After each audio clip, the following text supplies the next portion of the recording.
Fellas, we've been lied to, at least for 150 years, at least for 100 years, and at least for the last 6 decades. We've been lied to. The world has lied to us. This is going to be a sit-down. This is going to be a man-to-man. This is going to be a audience of men sitting around a table and discussing our lives, our worldly, fleshly desires, honestly and openly.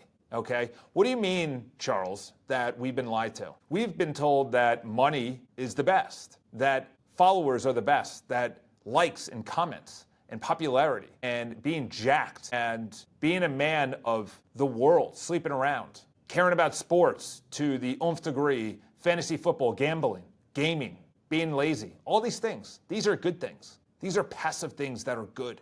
Don't stand up. Don't stand out. Don't be in shape. Don't read the Bible. Don't pray. Don't confess your sins. Be vulnerable. Just cry. I hope you get your attention because we're about to go over the sacrifices that men are called to be. This is what we're called to be. We are not supposed to be men sitting in a boardroom like I am right now in a suit. We are called to way more supernatural things. And you could be thinking, oh, like magic tricks or like things that you see on the TV screen or things like in the movies. No, I'm talking about a deep relationship with the Creator, the triune God, where people come up to you and they say, you know what, this guy's a man of God.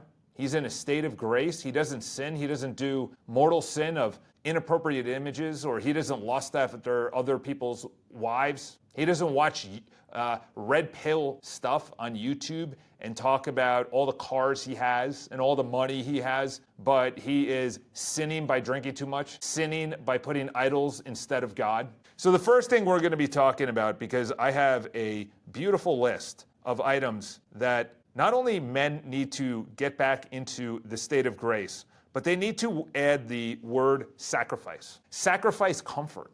I'm reading a book right now. It's called The Definitive Guide of Catholic Fasting and Abstinence. When was the last time we heard sacrifice, fasting, or abstinence in any, or chaste, or in any conversations? I can give you years since the last time I heard any of those. I've heard sacrifice. I've heard fasting, never together. Chaste? No, never heard of it with anything else. We are called to sacrifice ourselves.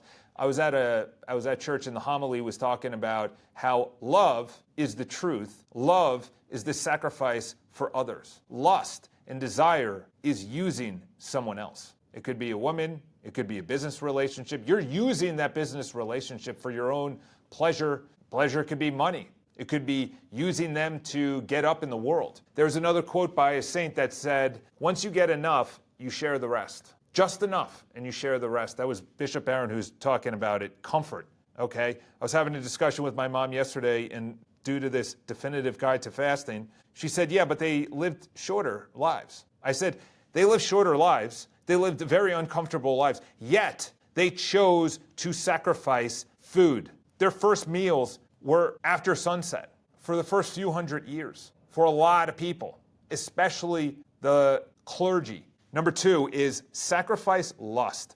Porn doesn't just steal your purity, it kills your masculinity and courage. Pornography is disgusting. It is disgusting. Honestly, it's embarrassing. Okay, that's the best way. That's the best way. If you truly, objectively think this out with no emotions about what you are witnessing, it's like standing outside of your neighbor's bedroom while they're having an intimate moment. Except you're saying, well, it's not that bad. No, it is. It's actually worse because you're watching it on a TV screen. It's bad. It's disgusting, to be honest.